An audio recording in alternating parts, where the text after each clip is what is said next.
14ই ফেব্রুয়ারি দিনটিকে ভারতে গরুকে জড়িয়ে ধরার দিবস ঘোষণা করা হয়েছে। এ ব্যাপারে আপনি কি বলবেন?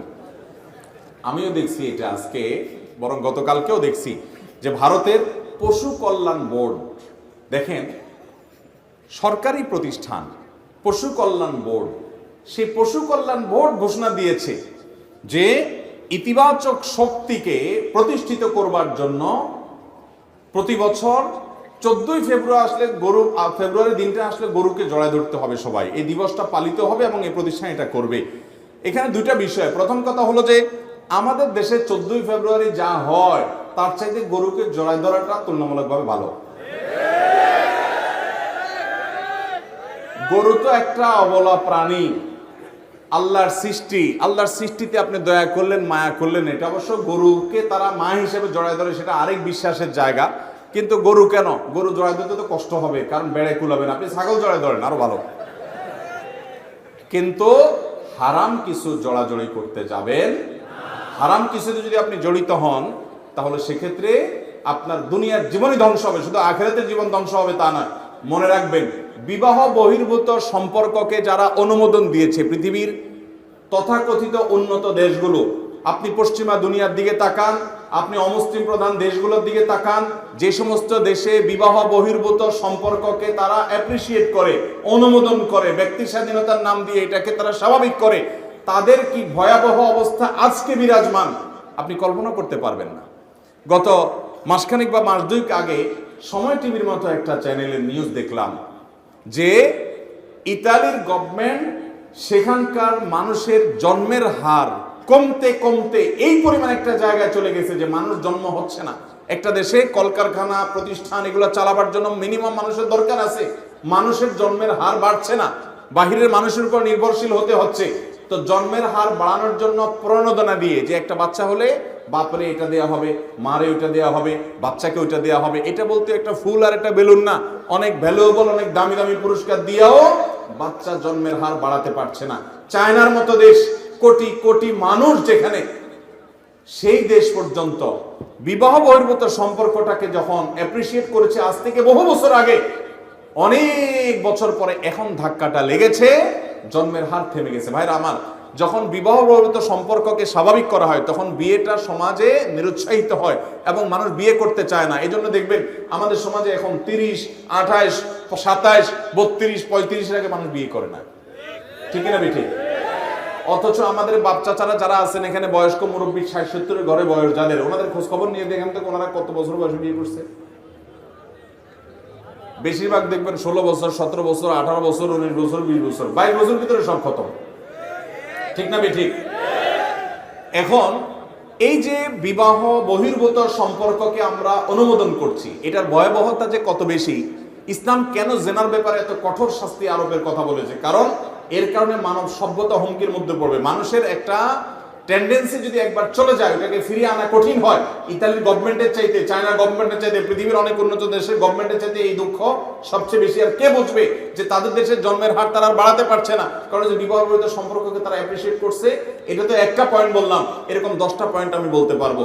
তাদের দাম্পত্য জীবন, পারিবারিক সম্পর্ক বলতে কোনো কিছু নাই বলতে যেটা আছে নামকাও আসতে, স্বামী সেও কয়েকটার সাথে ইটিস পিটিস করে, বউ সেও অনেকগুলোর সাথে ইটিস পিটিস করে, চাইলেও তালাক দিতে পারে না। এখন অনেক দেশে আইন আছে যে তালাক দিলে নিজের সকল সম্পদের অর্ধেক বউকে লিখে দিতে হয়।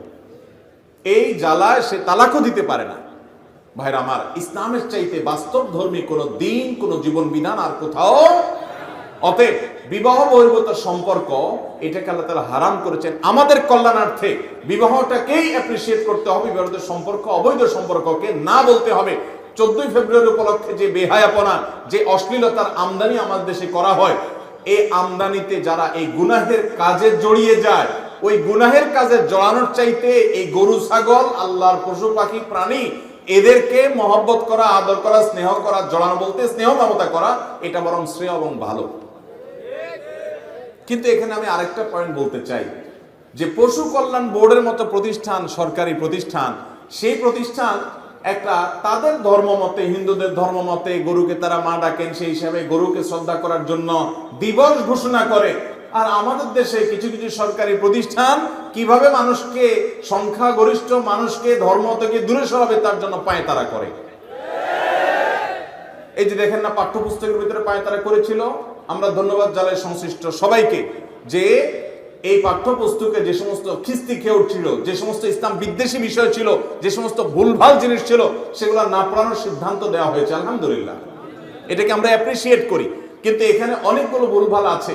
এখানে পর্দাকে তাচ্ছিল্য করা হয়েছে, এখানে দাড়িকে অপমানিত করা হয়েছে, এখানে ভুল ইতিহাস দেওয়া হয়েছে।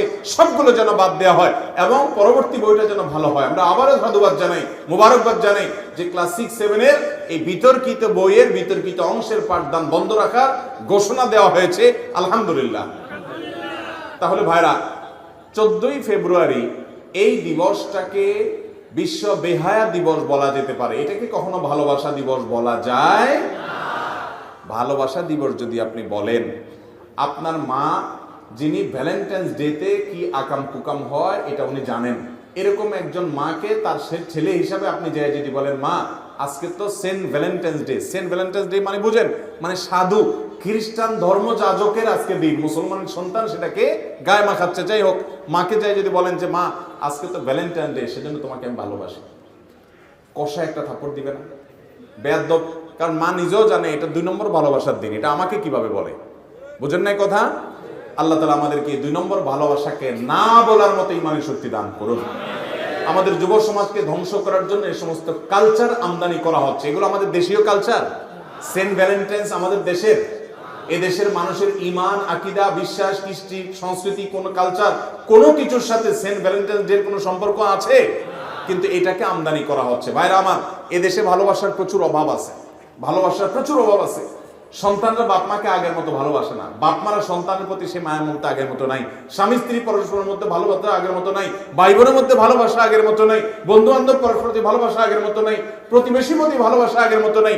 আমরা যখন ছোট ছিলাম, মা চাচিরা দেখতাম ভালো কিছু রান্না করলে একটা পিসে একটা বাটিতে করে দিয়ে আর একটা বাটিতে ঢেকে দিয়ে বলতো, যা তোর চাচির বাসা বা পাশের ঘরে দিয়ে আয়। আছে এখন আজকাল এগুলো? মানুষের মধ্য থেকে ভালোবাসা উঠে গেছে।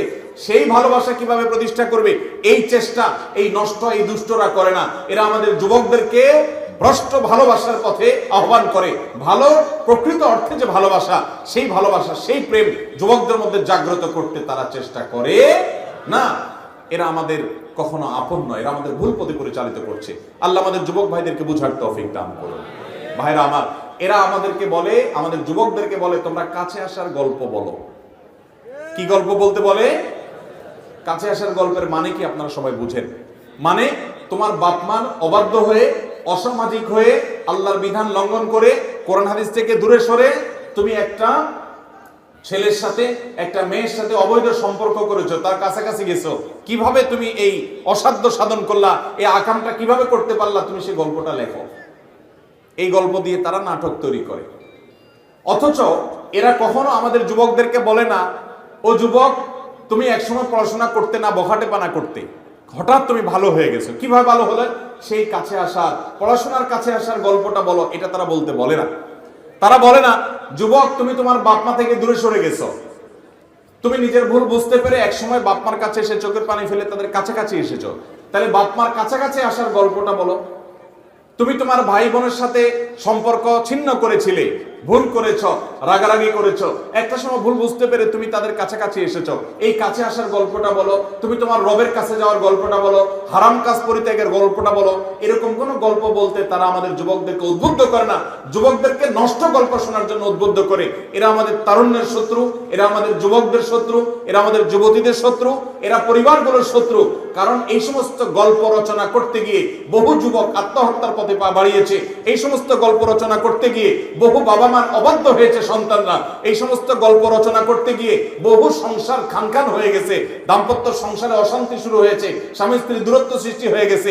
সন্তানরা বাবা মার রহমত থেকে, দয়া থেকে, মায়া থেকে, স্নেহ মমতা থেকে বঞ্চিত হয়েছে এই তথাকথিত অবৈধ ভালোবাসার কাছে আসার মাধ্যমে। অতএব এই কাছে আসার গল্প যারা শোনাতে বলে, এরা এ দেশের, এ জাতির, এ দেশের কৃষ্টির, এ দেশের সংস্কৃতির, আমাদের দ্বীনের, আমাদের ধর্মের তারা শত্রু। শুধু মুসলমানদের শত্রু না, তারা দেশের হিন্দুদের শত্রু, তারা দেশের খ্রিস্টানদের শত্রু, তারা দেশের বৌদ্ধদের শত্রু। কারণ এ দেশের সকল ধর্মের মানুষ বিবাহে বন্ধনের আবদ্ধের মাধ্যমে তারা তাদের জৈবিক চাহিদা পূরণ করে, পারিবারিকভাবে সেটা তারা করে। অতএব এই কৃষ্টির বিরুদ্ধাচরণ করা মানে হলো দেশ বিরোধী অপচেষ্টায়, ষড়যন্ত্রে তারা লিপ্ত। আল্লাহ রাব্বুল আলামিন এই ষড়যন্ত্রকারীদের ষড়যন্ত্রের বিরুদ্ধে আমাদেরকে অবস্থান নেওয়ার তৌফিক দান করুন।